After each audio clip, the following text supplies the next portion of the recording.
Okay, in this video, I'm going to go over how to get into the world of information technology. I'm going to try to do this in under 5 minutes.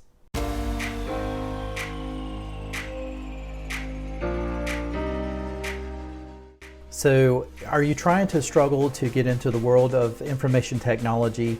You have just gotten your degree in college, or you've gotten that certification, whatever the case is, but you are struggling to find your first job. Well, here's what you need to do. You need to try to find some sort of internship, volunteer work, whatever it is. A lot of times I will say that when you're in college, if you're going the college route to get your education, to get into information technology, internships are vital. You have got to get some sort of experience that you can get on your resume. Don't even worry about trying to find internships that will pay you. Just trust me, the experience is going to be worth a lot more than what they're going to pay.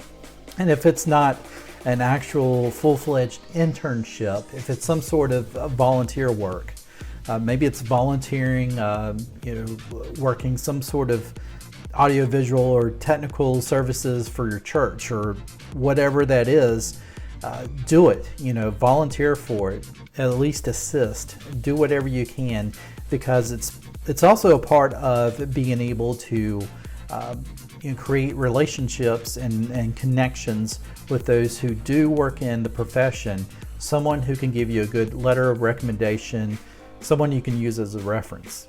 So you've got the internship under your belt. What about the education? Do I need a bachelor's degree? Can I get by on an associate's degree? Do I need a master's degree? Do I need to go to the certification route? And the quick answer is yes and no. Yes, certifications will help to land that job if you're lacking the experience. Education as well. If you have an associate's degree, a lot of times I've found that people with associate's degrees, they can also land entry-level positions. You're probably going to wind up getting more on the lower pay scale. I tend to see that those who have bachelor's degrees will tend to be able to land entry-level positions a little bit easier, positions that may offer a little bit more.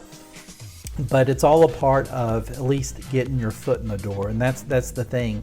If you're able to just get your foot in the door, no matter what the entry-level position is, then that's when you try to move up into where you feel like you should be at pay-wise. So certifications, is it a must that you must have a certification? The answer is no. You do not have to have certifications.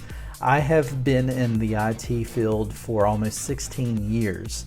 And it hasn't been until recently, honestly, that I am working for a company that really is kind of pushing for their engineers and technicians to be certified. So now I am going for certifications, but I did not need a certification to get into the world of IT.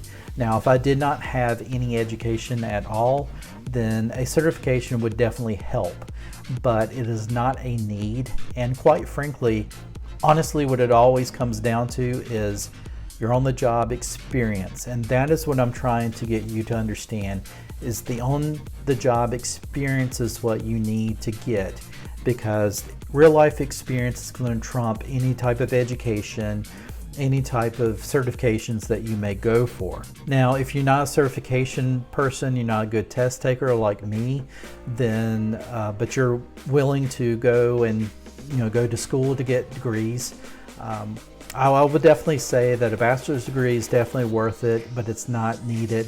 You don't need a master's degree. I've seen jobs where they're asking for master's degrees, and I just think it's ridiculous, because if you're spending all that time trying to get a master's degree, then you're not spending any time actually being on the job and doing the job itself.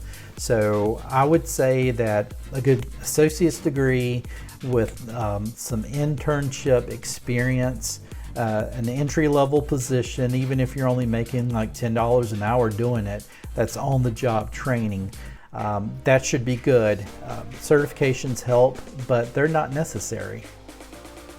So that's it. That's my spiel in under 5 minutes. Now I can expand a lot more, and maybe I will in another video, but I really want to make this video, and I know that it's kind of off the course of the videos I have been doing, but I wanted to talk about this because there's a lot of people who are thinking of getting into technology, and partly because that technology is one of the things that is booming during this pandemic time, and it was already booming to begin with. Technology has its hands in everything, but even now, you know, with so many people working from home and whatnot, companies need individuals who can kind of keep the networks going remotely and that sort of thing. So I think you're going to see a big spike in the need for advances in technology, and you're going to need more trained professionals in that. So